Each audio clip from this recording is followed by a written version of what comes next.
I am here today to formally announce charges against Mr. David DePape in connection with the violent attack on Mr. Pelosi. The charges that we are filing today include attempted murder, residential burglary, assault with a deadly weapon, elder abuse, false imprisonment of an elder, as well as threats to a public official and their family.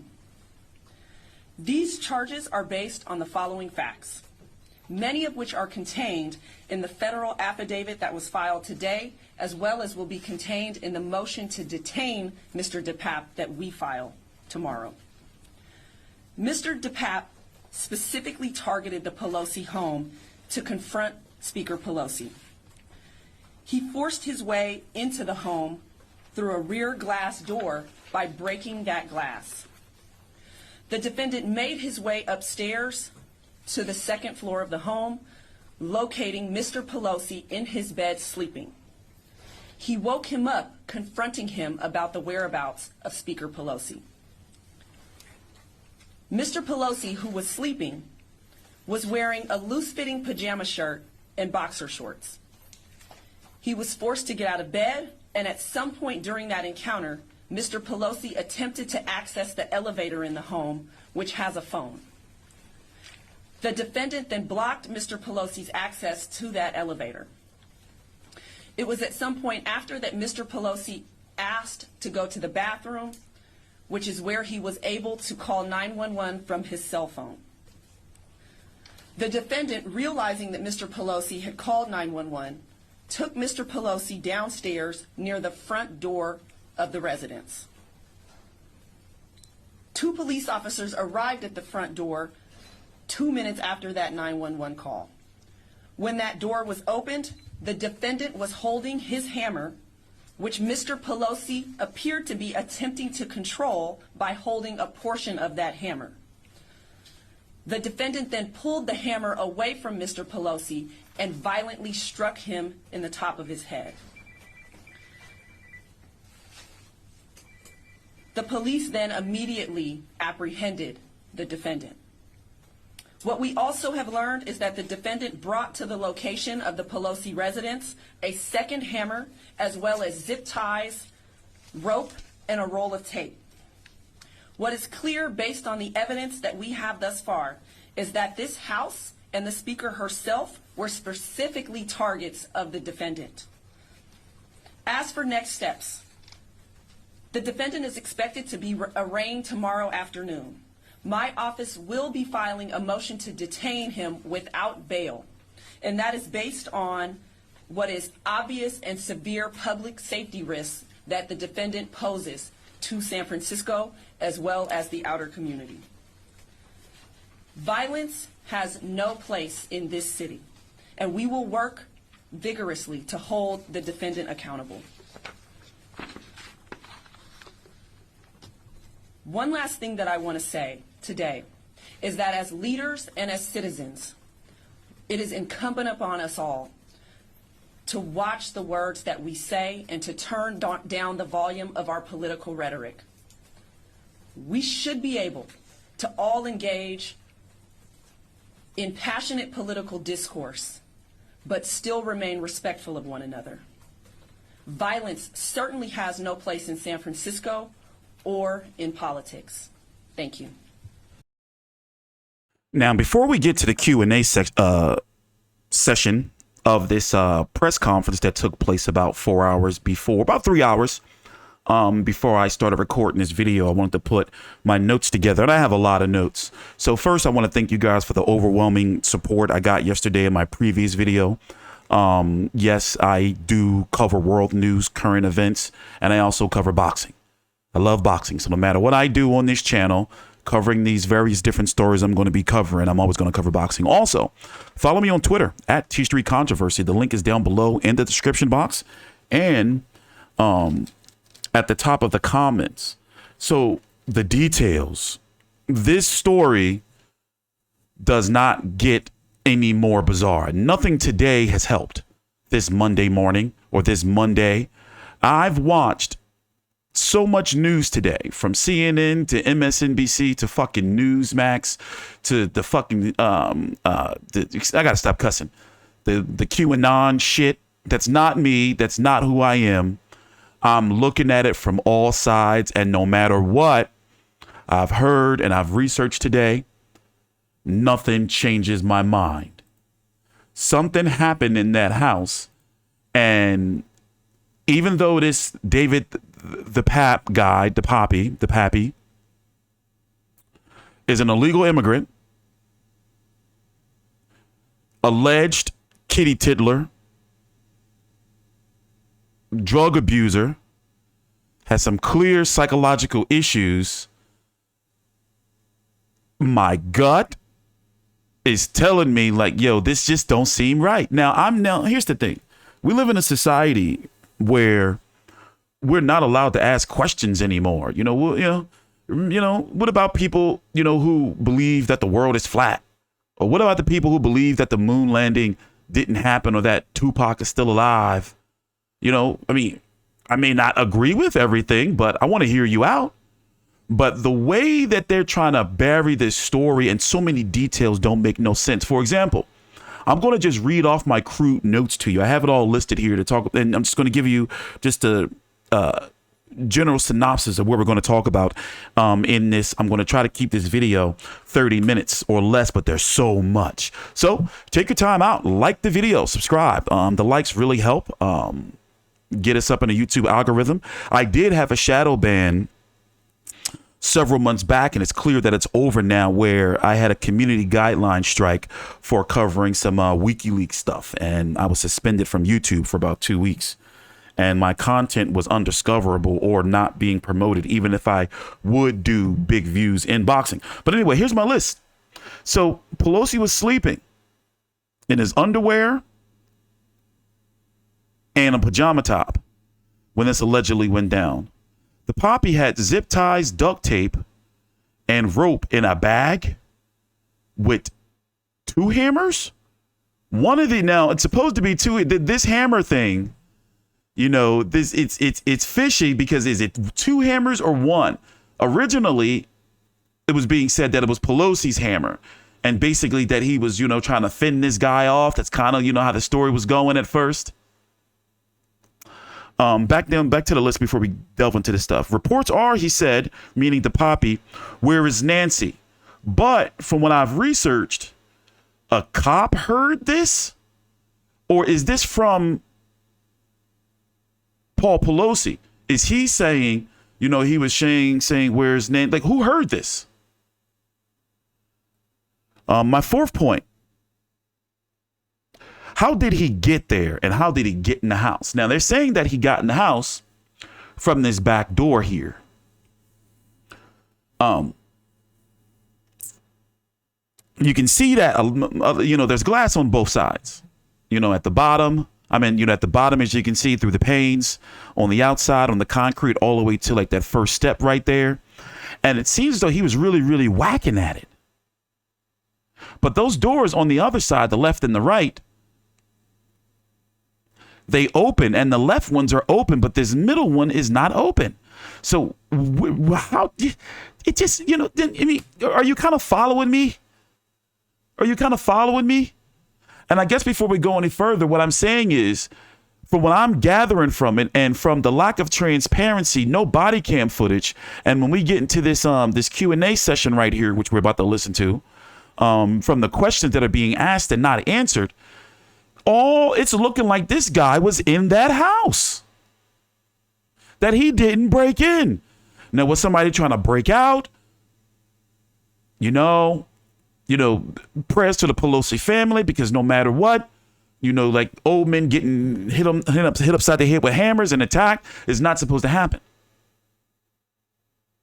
And they wonder why people are questioning and for fuck's sakes, I got 1 million views in less than 24 hours.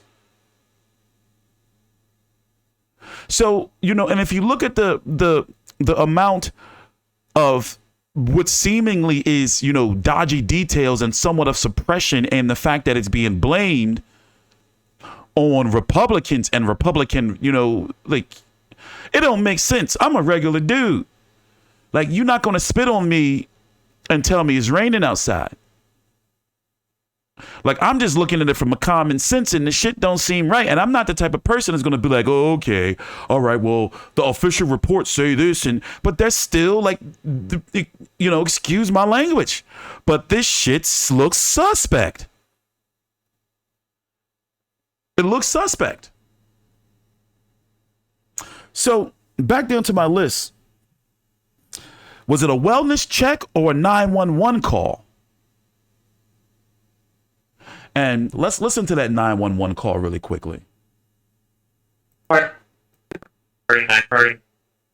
This is the only audio available. If we can get the full call of who called and the body cam footage, that would clear all this shit up and people would shut the fuck up.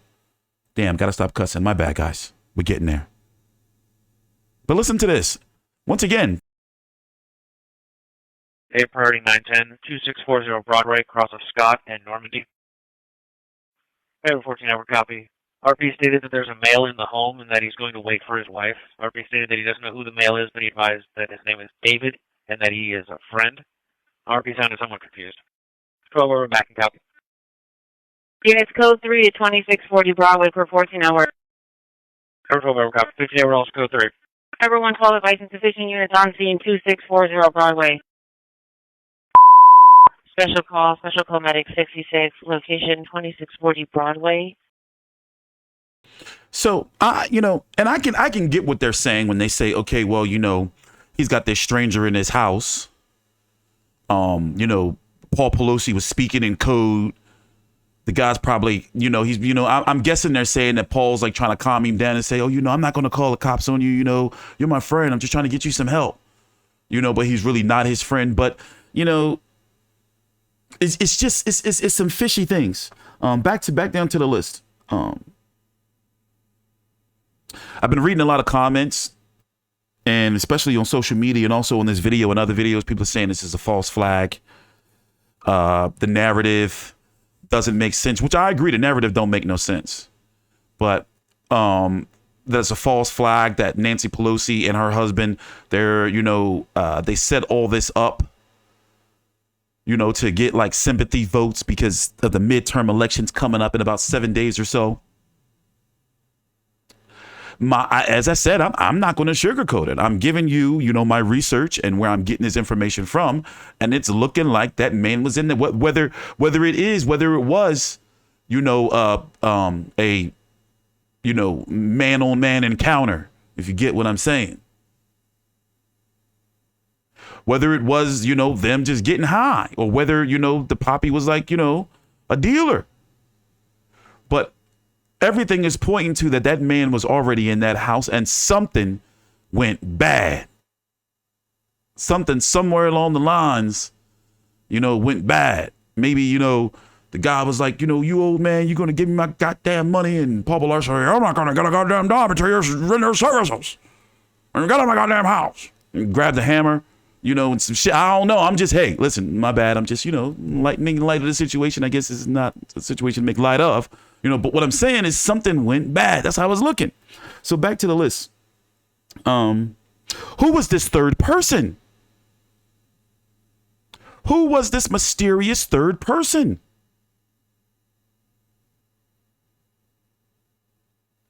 It was being said that a third person was there, and they allegedly, rumored they opened the door and greeted the cops. And while this has happened, Pelosi and this, the poppy dude are fighting over a hammer. The security, and then, when I show, this aerial view of the house, it's like, okay, I can, alarm system, anything. And how long was he whacking at this? And, and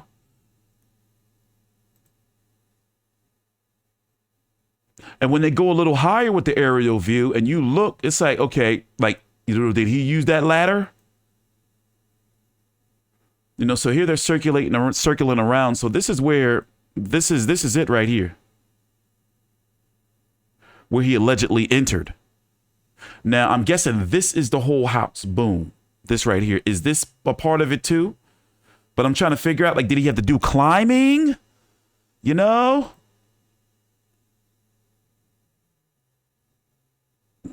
We just asking questions, and they trying to make it seem like, you know, we just some, you know, we don't got no common sense.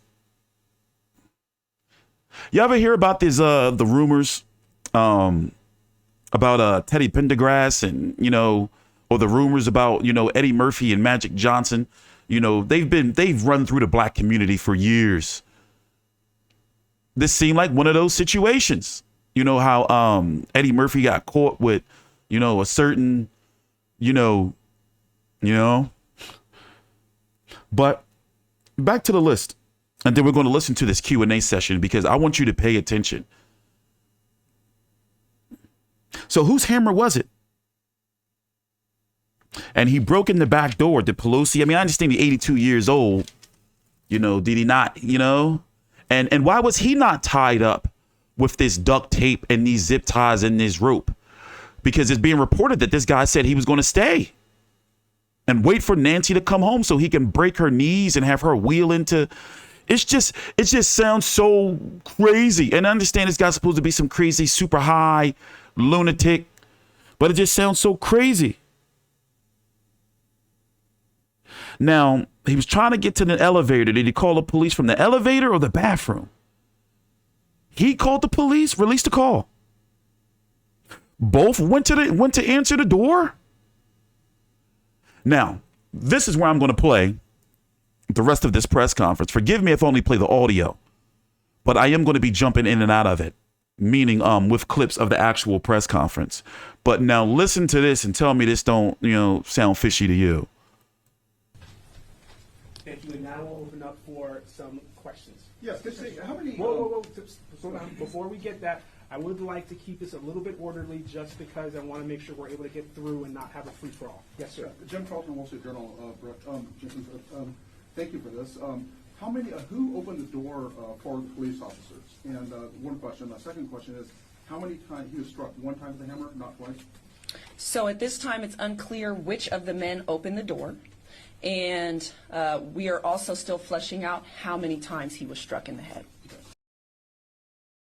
So they would know this. And also the responding officers would know who opened the door.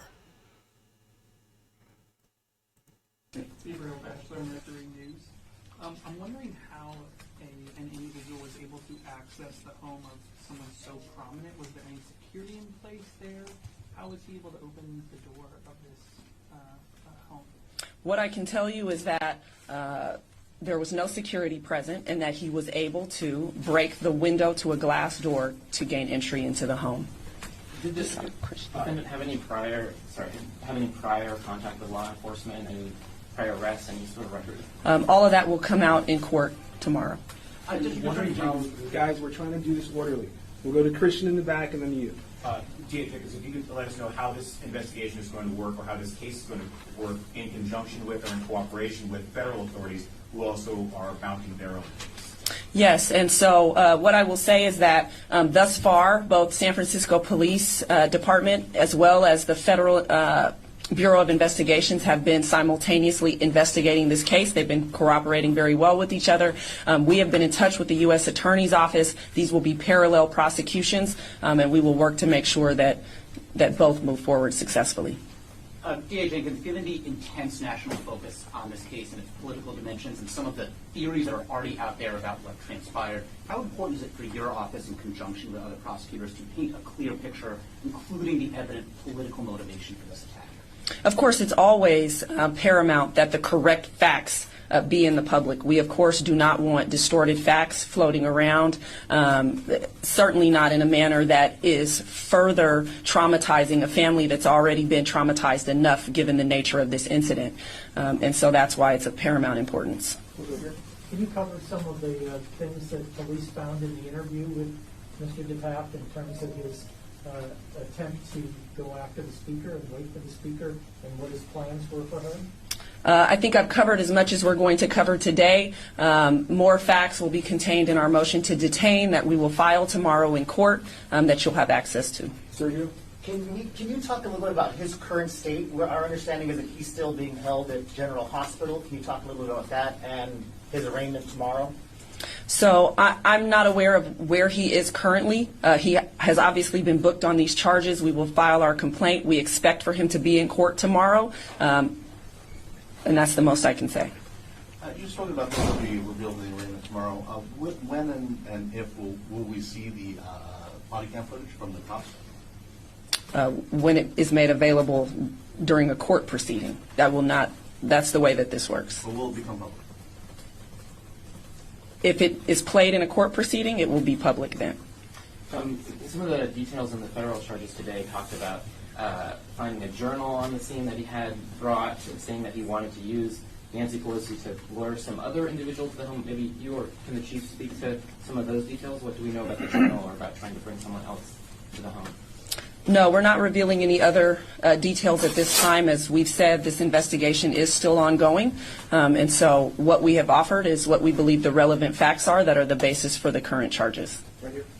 Does he have legal representation yet? And if so, who's representing him? We will find out whether he has legal representation tomorrow at his arraignment.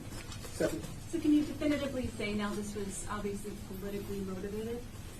Yes, it appears as though this was based on his statements and comments that were made in that house during his encounter with Mr. Pelosi that this was politically motivated. The evidence suggests would go as far to say it was an assassination attempt. What I will say is that he was looking for the speaker at the time that he entered the home. Of course, the federal affidavit contains a bit more information about other things that motivations that he's expressed. Now, right here, we actually do have the criminal complaint. I'm going to read some of it to you. Not all of it, but I will put the link down below in the description box for those who want to look at it. So here's the facts supporting the probable cause. On October 28th, 2022 at 2:23 a.m., San Francisco Dispatch received a 911 call from Paul Pelosi, located at the Pelosi residence in San Francisco, California. Pelosi stated words to the effect of there is a male in the home and that the male is going to wait for Pelosi's wife. Pelosi further conveyed that he does not know who the male is. The male said his name is David. At 2:31 a.m., San Francisco police officer responded to Pelosi's residence, California, and knocked on the front door. When the door was open, Pelosi and I keep butchering this guy's name. I know I probably keep saying it different every time. The Pappy were both holding a hammer with one hand on the Pappy, with one hand, and the Pappy had the other hand holding Pelosi's forearm. So was Pelosi trying to beat him with the hammer? You know, like to try to fend him off, and dude snatched it from him, and you know, Pelosi greeted the officers. The officers asked them what's going on. The Pappy responded that everything was going good. Officers then asked Pelosi and the Pappy to drop the hammer. Both of them to drop the hammer, saying. The Pappy pulled the hammer from Pelosi's hand and swung the hammer, striking Pelosi in the head. So do you think this would have been a whole different story and even more crazier? It's already crazy. Like, what if the Pappy didn't bail out Pelosi? Would it just have been breaking? And how would this story have turned out? Officers immediately went inside and were able to restrain the Pappy. While officers were restraining the Pappy, Pelosi appeared to be unconscious on the ground. Officers removed the cell phone, cash, clipper cards, and an identified card from the Pappy's right shorts pocket. So the Pappy did have on shorts? Okay. The Pappy provided officers his first name. After officers asked if the Pappy had ID on them, the Pappy said it might be in his backpack on the back porch, and later stated his backpack was near the broken glass. When officers removed the Pappy from Pelosi's residence, police body-worn camera footage showed glass, they got to release that footage, that appeared to be laminated glass broken near the door handle. Let me see something here.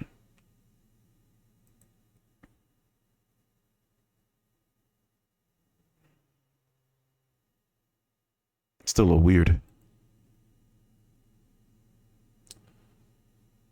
Law enforcement searched the Pappy's backpack at the Pelosi residence, and they found, among other things, a roll of tape, white rope, one hammer, one pair of rubber and cloth gloves, and a journal. That's the what the reporter was asking about. A witness who saw an individual in all black carrying a large black bag on his back walking near Pelosi residence where witness 1 was parked. Witness 1 was working private security at a residence nearby, but no security at Pelosi's residence, huh? Witness 1 then heard what sounded like banging on either a door or car and then heard the sirens within 1 minute or 2, but yet they won't answer how long this guy was in the house. Here, let's go back to this press conference.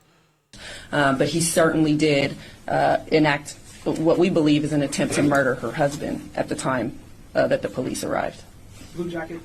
Hi, Lauren Toms, KPIX5. Are there any plans to increase security around the Pelosi house or any other prominent public figures that do reside here in San Francisco? Excuse me. We are working with the Capitol Police, and as of right now, yes, the San Francisco Police Department is assisting with security.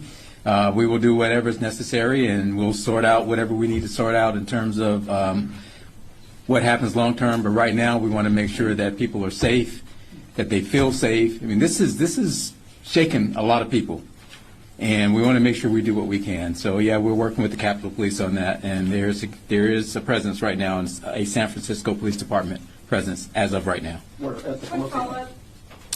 I try to keep this orderly, guys. We do one quick follow-up, then we'll go to AP, then we'll go to you behind AP, and then we'll go back to you. You already have some. Thank you. Quick follow-up, Chief Scott. Can you speak to how the responding officers are doing? You mentioned that. That's not really relevant, and also we're short on time. But let's go back to this before we check back in the following questions. Pelosi was interviewed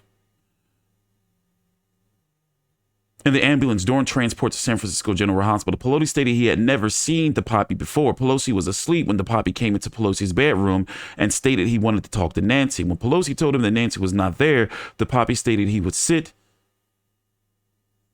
and wait. Pelosi stated that his wife would not be home for several days, and DePape reiterated that he would wait. Pelosi was able to go into the bathroom, which is when he was able to call 911. Pelosi stated that when officers arrived, that was when DePape struck him with the hammer. See how it just contradicts itself. Wasn't they just, holding a hammer? And now all of a sudden the cops show up and it says two different things.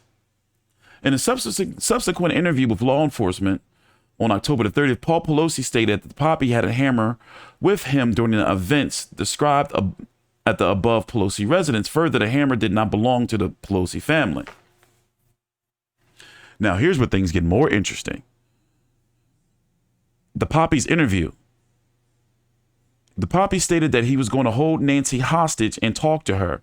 If Nancy were to tell DePape the truth, he would let her go. And if she lied, he was going to break her kneecaps. DePape was certain that Nancy would not have told the truth.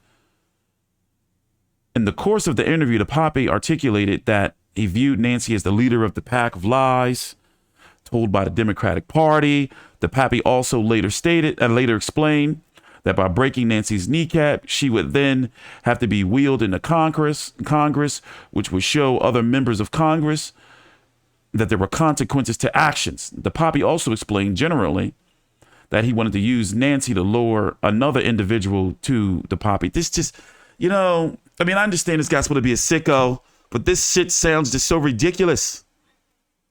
DePape stated that he broke into the house through a glass door, which was a difficult task that required the use of a hammer. But the way that thing looked and that door looked like it was being hammered. Look how big that hole is. And that's not just like panes of glass. That's probably, kind of tinted, maybe heat resistant, some type of film on it or something. Didn't they say it was laminated? You got to be banging and banging and banging and banging. That's not going to happen. And just, I'm just saying, and I do admit in my younger days, I used to be a hellraiser. I never did no breaking and entering and no shit like that, but I did commit some crimes. I'm damn near 40, but in my younger years, I used to be one of these degenerates out here, But,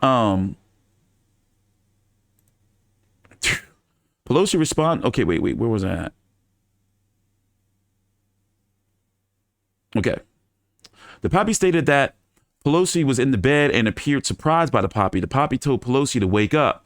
DePape told Pelosi that he was looking for Nancy. Pelosi responded that she was not present. Pelosi asked how they could resolve the situation and what the Papi wanted to do. The Papi stated he wanted to tie Pelosi up so that the Papi could go to sleep, as he was tired from having to carry a backpack to the Pelosi residence around the time, according to the Papi. The Papi stated the Papi started taking out the twist ties from his pocket so that he could restrain Pelosi. Okay, they're saying he was about to tie him up. Pelosi moved towards another part of the house, but the Papi stopped him, and together they went into the bedroom. This is just weird. While talking to each other, Pelosi went into the bathroom, where Pelosi grabbed the phone to call 911. The Papi stated he felt that Pelosi's action compelled him to respond.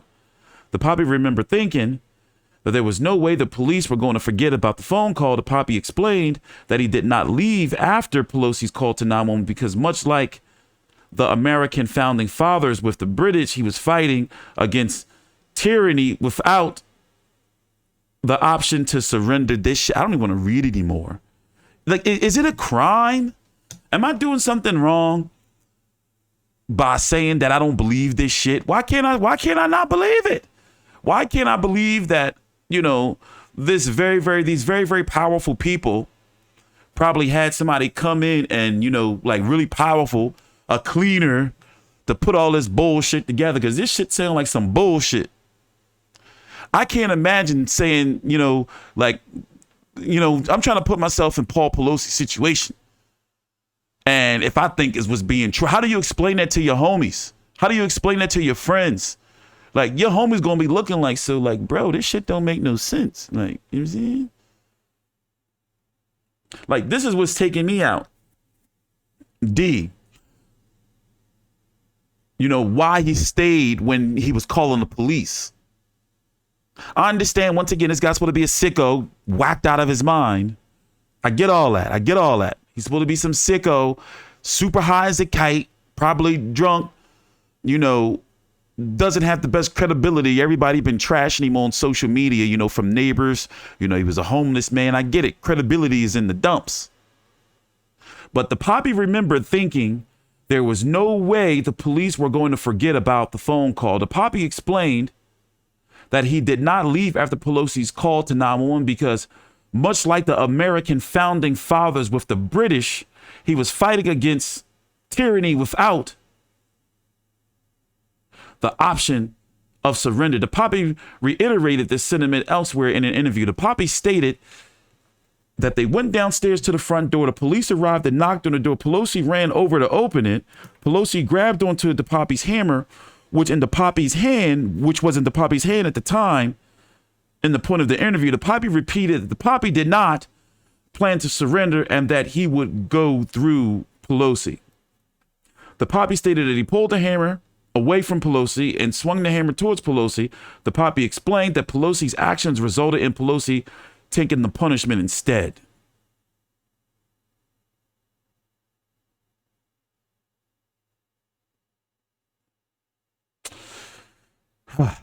Back to this Q&A. Thanks for watching. Please drop a like. Really helps out. I'm really happy with the overall overwhelming support, especially since I decided that I wasn't going to be, you know, devoting all of my talents to boxing. I've been planning covering content like this for years. So thank you for watching. Please subscribe. Follow me on Twitter at TstreeT Controversy. And has he threatened the speaker or the Pelosi family before? So again, this investigation is still ongoing, so we're not revealing every single fact of this case. More will come out as this continues, certainly during the course of the prosecution. Yes, ma'am. Julia Vargas Jones with CNN. Do you see this as an incident of domestic terrorism? Right now, all I can comment on is what's before me, which is what I believe is an attempt to murder Mr. Pelosi, as well as the other charges that we listed, which we do believe were politically motivated. Like I said, this is very much still an ongoing investigation. It has only been a few days since this happened, and so I believe more will come out, both to the public as well as to us as this investigation continues. How was he injured, and what happened? What was the injuries, Mr. Papi? I cannot comment specifically on his injuries. This question is for Chief Scott. Chief, why isn't there an MOU or some sort of formal agreement between SFPD and U.S. Capitol Police? There may be in the future, but currently there is not. And we have worked with Capitol Police before. If they have a need and we can help out with that need, we have done that in the past. So what I can say is right now, we're there to assist, and we are there helping our Capitol Police partners right now. If I could just follow up, can you describe how you were helping them in the past? What did that look like? Well, we've had postings at the Pelosi residence in the past. I mean, these threats aren't new. Let's be very clear. And unfortunately, this is the era we're in. And we've assisted in the past at their request, and we have worked with Chief Manger and his department, and we're assisting right now. So I will leave it there, and the Capitol Police have asked us to refer any security questions to them, but I wanted to be transparent as I can be about a clear understanding that we are assisting right now. Are you in charge to change that with the MOU? Thank you. You've got a lot of follow-ups in there. We're going to go to you, and then we'll do 2 more questions. Yes, ma'am. Thank you, Pilar with Telemundo, Channel 48. What kind of sentence does he face if he's found guilty of the charges, Currently, he's facing 13 to life. Sergio, and then Kellen will be the last question. I guess what's most disturbing about this, obviously, is that it's not just targeting her, right? It's family members. Can you talk a little bit, can you offer any kind of assurance to people? I mean, there's a lot of people in this city who, we have senators and governors who come in, and vice presidents and family members. Can you talk a little bit about that, please? Yeah, of course. It's something that I will tell you unnerved me as a political figure in this city. I think we've gotten to a point where we know that there have been tragedies in this very city of political leaders in the past. And so it's something that we have to take very seriously, and it's very sad to see that we are once again at a point in history where people believe that it's okay to express their political sentiments through violence. And so I think it really demonstrates that we have to calm things down. We have to decide that we are going to be more respectful as an American society, that it's okay to disagree, but it certainly is something that has unnerved us all. Kellen, last question. Yeah, can you just walk us through a little bit more of the timeline here? You mentioned something about him trying to access the phone in an elevator, which I don't think had come out before. How long before 911 was called was the cop in the house? What more can you do? That's not a detail that I am able to give you at this point. Like I said, this investigation is only days fresh. We are still flushing all of the specific. Like, here's the thing, like, you know, and what we've learned and seeing about Paul Pelosi is that he's not some feeble old man. Like, you know, he's not, I mean, yes, he's 82, but he's not some feeble old man. So, you know, I understand, okay, he did get hit in the head. Okay, all right, cool. But he was able to give a statement, a pretty detailed one, according to that criminal complaint. So how long was he in the house? Who let him in the house? Who was the one that who opened the door? It said greeted the cops. Like, you know, even in the criminal complaint, it's some contradictory shit. But listen to this right here, though. This is the now it's no, you know, from all reports. And as I said, I got like a list here, you know, like 3 pages, you know, of just bullet points. Reports are that this guy was an Obama supporter, and now he's just went completely like Republican MAGA. Like, it don't make no sense. I have a call from an inmate at the California Institution for Women. Hello, this is Gypsy Taub. I am the ex-wife partner of David DePape and the mother of his children. A call from Exxon Taub, better known as Gypsy, a nudist activist seen here in 2013 talking to ABC7 at a protest in San Francisco. We just wanted to test the waters to see how much the police department respects our First Amendment rights. Taub now revealing a longtime relationship with David DePape, the man accused of viciously attacking Speaker Pelosi's husband inside their San Francisco home. He is mentally ill. He's been mentally ill for a long time. Taub's call coming from prison. Last year, she was found guilty on 20 counts, including the attempted abduction of a 14-year-old boy near his Berkeley High School. Taub telling me she and DePape met more than 20 years ago. Together, they raised their 2 sons and her daughter until about 7 years ago. describing a time DePape returned home after disappearing for a year. He came back in a really bad shape. He thought he was Jesus. He was constantly paranoid, thinking that people are after him. Did he have any sort of aggression towards politicians? Were his political beliefs extreme, in your opinion? When I met him, he didn't really have, he was only 20 years old. He didn't have any experience in politics. He was very much in alignment with my beliefs. I've always been very progressive, and actually I absolutely admire Nancy Pelosi. And after speaking with Oxane Taub over the phone here at ABC7, she called back specifically asking to send this apology to the Pelosis. I would like to express my deepest apology to Nancy Pelosi and her husband for the terrible, tragic thing that happened. Tara Campbell, ABC7 News. Well, that's pretty much it. We're going to leave that right there. His arraignment is going to be tomorrow, November the 1st. I'm going to be looking forward to that. Also, I would like to see a mugshot, then release some body cam footage, maybe the phone call to the police. That would clear a lot of this up. But as it stands right now, I'm allowed to have my opinion. You know, and because he's so powerful, and with the way they handled his or tried to handle his DUI back in May, you know, it ain't looking good. You know, and then they're trying to link it to you know, him being an extremist with the midterm elections coming up. It's just none of it makes any sense to me. And it's like this, you know, whatever was going on, is it really worth it at the end of the day? Because from what I'm gathering from it, it doesn't seem like it's really split. It seems like there's a lot of people asking questions from both sides. You know, if you want to say Republicans, you know, or Democrats, it's like, yo, it just don't sound right. Especially, you know, when it comes to, I hate to say it like this, but when it comes to young people too, I'm gonna say it this way without offending, but young people, like, this shit, it don't sound right. Like, we ain't stupid. I'm not the youngest, but I did talk to some people about it because some people was watching my videos and was hitting me up like, yo, that, you know what I'm saying? You know, it's a little crazy. Like, yeah, you right, this, you know? But, and also this elder abuse charge. I just did, you know, just a quick, you know, Google search, you know, elder abuse. What is elder abuse? Elder abuse is an intentional act or failure to act that creates risk of harm to an older adult. An older adult is someone 60 or older.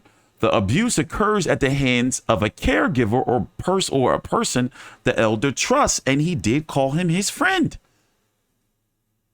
So, you know, I think that some people came in, you know, from Pelosi's side, powerful people, like, look, the FBI's involved now. Like, look, we got to clean this up. You know, we got the midterms. We can't have the Speaker of the House husband out here with this scandal, you know, that he's out here with, you know, creeping around on some Ed Buck with homeless men in his house, 3 o'clock in the morning, whether you're in there getting high or doing, you know, whatever, which is your business.